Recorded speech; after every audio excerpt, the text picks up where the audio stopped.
Students, welcome to the concept classes. Myself Dharmendra Sharma. आज हम बात करेंगे अपने प्रोजेक्टाइल के अगले पार्ट के बारे में, जहां पर हमारा एंगुलर प्रोजेक्शन जो है प्रोजेक्टाइल का वो ऑलमोस्ट खत्म हो जाएगा।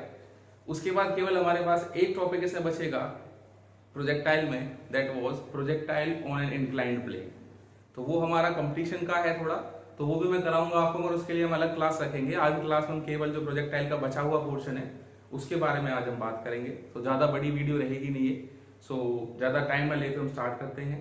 बेटा, मैंने अभी जो आपको प्रोजेक्टाइल पढ़ाया था उसमें हमने लास्ट क्लास में पढ़ा था कि projectile with projection making an angle theta और whatever will be the angle along X axis और Y axis, sorry along X axis और हॉरिजॉन्टल डायरेक्शन।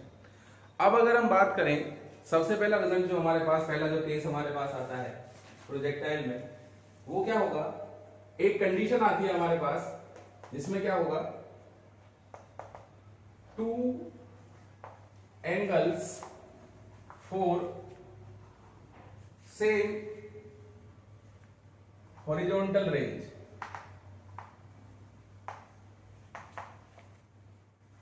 इसका मतलब क्या हुआ, जो हमारे पास हॉरिजॉन्टल रेंज थी उसका फॉर्मूला एंगुलर प्रोजेक्टाइल में जो आता था हमारे पास, that is u square sine 2 theta divided by g। ये हमने अपनी पिछली क्लास में पढ़ा कि this is the formula to determine the horizontal range of a projectile when the projectile is projected by making an angle theta और whatever the angle will be along X axis और horizontal direction.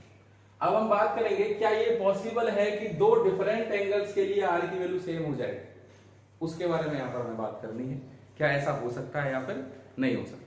तो उसके लिए हम suppose करते हैं कि हमने पहले किसी प्रोजेक्टाइल को थीटा एंगल पे प्रोजेक्ट किया। Let theta be the angle of projection. तो उसके लिए रेंज क्या बन जाएगी हमारे पास, r is equal to u square sine 2 theta divided by g। ये फॉर्मूला बन गया, that is equation number first. जब हमने किसी भी प्रोजेक्टाइल को हॉरिजॉन्टल के साथ थीटा एंगल बना के प्रोजेक्ट किया। दूसरा केस हमारे पास क्या है, let 90 minus theta be the angle of projection. इस बार जो हमारे पास एंगल ऑफ प्रोजेक्शन है जो कि प्रोजेक्टाइल ने हॉरिजॉन्टल या फिर एक्स एक्सिस के साथ बनाया है, वो हमने सपोज कर लिया that is equal to 90 minus theta. तो इसके लिए रेंज कितनी आएगी, r2 is equal to u square sine 2 90 minus theta divided by कितना हो जाएगा जी। अब मल्टीप्लाई करेंगे बेटा इसको, r2 is equal to u square sine 180 minus 2 theta divided by G. भाई 2 को मल्टीप्लाई कर दिया हमने अंदर। अब साइन 180 माइनस थीटा जो होता है that is equal to sine theta. तो ये जो हमारे पास r2 है, r2 जो रेंज होगी वो क्या आएगी, u square sine 2 theta divided by g, equation number second. So from equation number first and second, range in first concept या first case is equal to range in second case। तो यहां से हम इस चीज का कंक्लूजन कर सकते हैं कि अगर आप प्रोजेक्टाइल को किन्हीं दो एंगल पर प्रोजेक्ट करें तो ये पॉसिबिलिटी बिल्कुल बन जाती है कि वहां पर उसका जो रेंज है वो क्या हो सकता है आपका same. So this is the first case in which the projectile is projected with the two different angles having the same horizontal range। अब अगला केस जो हमारे पास यहां पर आएगा वो क्या होगा, नेक्स्ट केस में हम बात करेंगे कि भाई अब तक तो हमारा जो प्रोजेक्टाइल था उसने एंगल बनाया था हॉरिजॉन्टल डायरेक्शन के साथ। अगर हमारा जो प्रोजेक्टाइल है वो एंगल बना दे किसके साथ, एंगल विद वर्टिकल, तो हम क्या चेंजेस देखेंगे। तो मैं यहां पे एक डायग्राम बना लेता हूं छोटा सा। ये प्रोजेक्टाइल हमने प्रोजेक्ट करी, इस बार जो एंगल है वो हमने यहां पे अज्यूम किया that is suppose to be theta.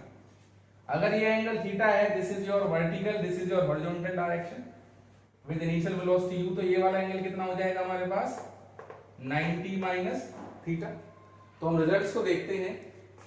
As हमने पिछली जो प्रोजेक्टाइल की क्लास पढ़ी थी जिसमें एंगुलर प्रोजेक्शन के लिए हमने ट्रैजेक्टरी की equation, horizontal range, maximum height, time of flight वगैरह निकाले थे, उन्हीं को हम यहाँ पर निकालेंगे कि अगर एंगल वर्टिकल के साथ बने तो उनमें वेरिएशन आता है या फिर नहीं। तो सबसे पहले हम बात करेंगे यहाँ पर जो टाइम ऑफ फ्लाइट हमारे पास है। टाइम ऑफ फ्लाइट का जो फॉर्मूला हॉरिजॉन्टल के लिए था, हॉरिजॉन्टल, हॉरिजॉन्टल मतलब angle with horizontal, angle along X axis, ये मतलब हॉरिजॉन्टल का टाइम, ठीक है। तो वहां पर जो टाइम ऑफ फ्लाइट थी वो क्या थी, that is equal to 2u sin theta divided by g। First case हमारे पास है जब एक्स एक्सिस के साथ एंगल बन रहा था। अब क्या है, एंगल अलोंग y एक्सिस और वर्टिकल। तो यहां पर टाइम ऑफ फ्लाइट क्या आएगा, 2u sin। अब हम क्या करेंगे, वर्टिकल के लिए भाई ये वाला एंगल हमारे पास थीटा है, बचा हुआ एंगल कितना है हमारे पास 90 माइनस थीटा। हम वर्टिकल का एंगल ना लेके इस एंगल को लेके चलते हैं 90 माइनस थीटा को। तो क्या बनेगा, 2u sin 90 minus theta divided bye क्या हो जाएगा हमारे पास जी। sin 90 माइनस थीटा किसके बराबर होता है बेटा, cos थीटा के। तो t is equal to 2u cos theta divided by g। This is the result when the angle made with the vertical. हमने हॉरिजॉन्टल वाले एंगल को रखा है यहाँ पे 90 माइनस थीटा को, बट जो रिजल्ट आएगा वो किसके लिए आएगा, जब एंगल किसके साथ बन रहा है, वर्टिकल के साथ। ऐसा क्यों होगा, बिकॉज जब आप इसको चेंज करेंगे, मैं समझाऊंगा आपको, तो कंपोनेंट रिजॉल्व होंगे बेटा इस तरीके से। यहाँ पे आएगा आपका क्या, u cos थीटा, और यहाँ पर आपका क्या आएगा, u sin थीटा। तो चीजें इंटरचेंज हो गई। हॉरिजॉन्टल वाले केस में यहाँ u cos थीटा है, यहाँ पे क्या था u sin थीटा। तो उस वजह से हमारे पास क्या होगा, जो टाइम ऑफ फ्लाइट है उसका फॉर्मूला चेंज हो जाएगा, वहां पर sin थीटा की जगह पर क्या आ जाएगा, cos थीटा। अब अगली बात अगर हम करेंगे टाइम ऑफ फ्लाइट के बाद, दूसरी जो हमने चीज वहां पर निकाली थी दैट वाज मैक्सिमम हाइट। तो जो h मैक्स का फॉर्मूला बनेगा यहां पर क्या बनेगा बेटा, u स्क्वायर sin स्क्वायर, कितना एंगल बन रहा है हॉरिजॉन्टल के साथ 90 माइनस थीटा डिवाइडेड बाय क्या आ जाएगा बेटा हमारे पास g। u is the initial velocity, g क्या है बेटा हमारे पास, एक्सेलरेशन ड्यू टू 2g होता है, सॉरी ग्रेविटी। अब sin स्क्वायर 90 माइनस थीटा है, इसको जब आप देखेंगे तो यहाँ पे क्या आएगा, that is h max is equal to u square sin square theta divided by, sorry sin 90 minus theta क्या होता है आपका, cos square theta divided by g। यहां पर भी आपके पास क्या आ गया, sin की जगह क्या चेंज हो गया आपका, cos। उसके बाद अगर हम आगे चलते हैं, नेक्स्ट जो हमारे पास क्या आएगा, दैट इज हॉरिजॉन्टल रेंज। इसके लिए हमने अभी बात करी थी थोड़ी देर पहले कि अगर हमारे पास दो डिफरेंट एंगल तो क्या रेंज सेम हो सकती है। तो यहाँ पे रेंज क्या थी हमारे पास, u square sin 2 theta, theta क्या है बेटा 90 minus theta divided by g, multiply करेंगे u square sin 180 minus 2 theta divided by g। तो जो रेंज हमारे पास होगी वो सेम आएगी, r is equal to u square sin 2 theta divided by g। तो जब आप एंगल हॉरिजॉन्टल के साथ बनाएं चाहे एंगल वर्टिकल के साथ बनाएं, जो आपकी हॉरिजॉन्टल रेंज है वो दोनों केसेस में कैसी रहेगी, same. u square sin 2 theta आपकी हॉरिजॉन्टल के साथ थी और u स्क्वायर sin 2 थीटा ही आपकी किसके साथ रहेगी बेटा, वर्टिकल के साथ। सिमिलरली अगर आप वेलोसिटी देखें, वेलोसिटी एट एनी इंस्टेंट, तो वेलोसिटी के बारे में अगर हम बात करेंगे तो किसी भी इंस्टेंट पर जो वेलोसिटी हमारे पास आएगी उसमें भी क्या होना है, वही होगा, साइन की जगह आपका क्या एंगल आ जाएगा, cos। केवल रेंज को छोड़ के बाकी सब जगह आपकी साइन थीटा की जगह cos थीटा आएगा। तो वेलोसिटी एट एनी इंस्टेंट, किसी भी इंस्टेंट पर जो हमारी वेलोसिटी रहेगी उसका फॉर्मूला क्या बनेगा, v is equal to under root u square plus में g square t square minus 2ugt multiply by sine 90 minus theta. इसको भी आप चेंज करेंगे, साइन 90 माइनस थीटा क्या बन जाएगा बेटा, cos थीटा।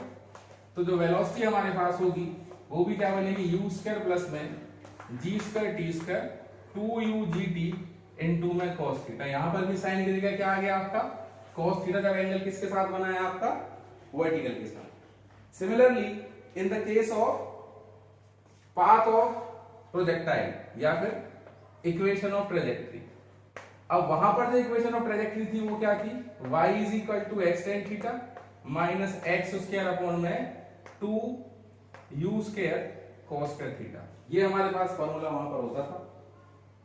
अब अगर मैं इसमें थीटा की वैल्यू को 90 माइनस थीटा रख देता हूं तो क्या बनेगा, y इज इक्वल टू कितना हो जाएगा हमारे पास, x tan 90 minus theta minus x square upon में 2u square cos square 90 minus theta.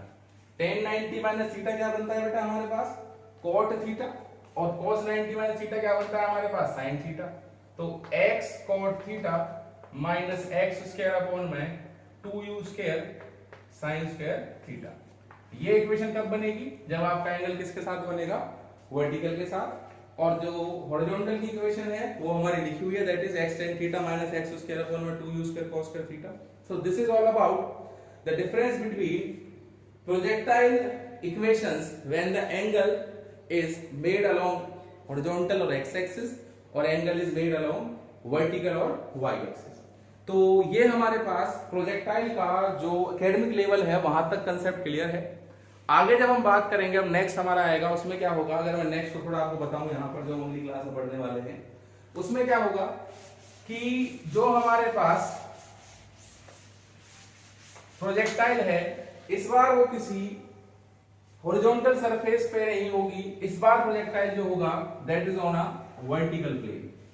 इस तरीके से आप किसी प्रोजेक्टाइल को प्रोजेक्ट करेंगे और वो ऐसे पाथ को फॉलो करेगी, तो इस केस में हमारे पास क्या रिजल्ट्स आते हैं, क्या टाइम ऑफ फ्लाइट, क्या रेंज, क्या मैक्सिमम हाइट, क्या इक्वेशन ऑफ वेलोसिटी, क्या इक्वेशन ऑफ पाथ वो बनेगा। इसको हम करेंगे नेक्स्ट क्लास में। और छोटे से हमारे पास relation between linear and angular acceleration, displacement and angular displacement relations के बारे में हम बात करेंगे। और यहाँ पर जो हमारे पास मोशन इन प्लेन में जो हम प्रोजेक्टाइल स्टार्ट कर रहे थे वो ऑलमोस्ट हो जाएगा कंप्लीट। तो बेटा अगली क्लास में हमारा जो चैप्टर है वो कंप्लीट होगा, और जो आपके असाइनमेंट्स है वो आपको दे रखी है, उनको आप सॉल्व करें। बहुत कम बच्चों ने उसको सबमिट किया है, तो फटाफट उसको सबमिट करिए। Thank you so much, have a good day, और थोड़ा फोकस करें अपनी पढ़ाई की तरफ। Thank you.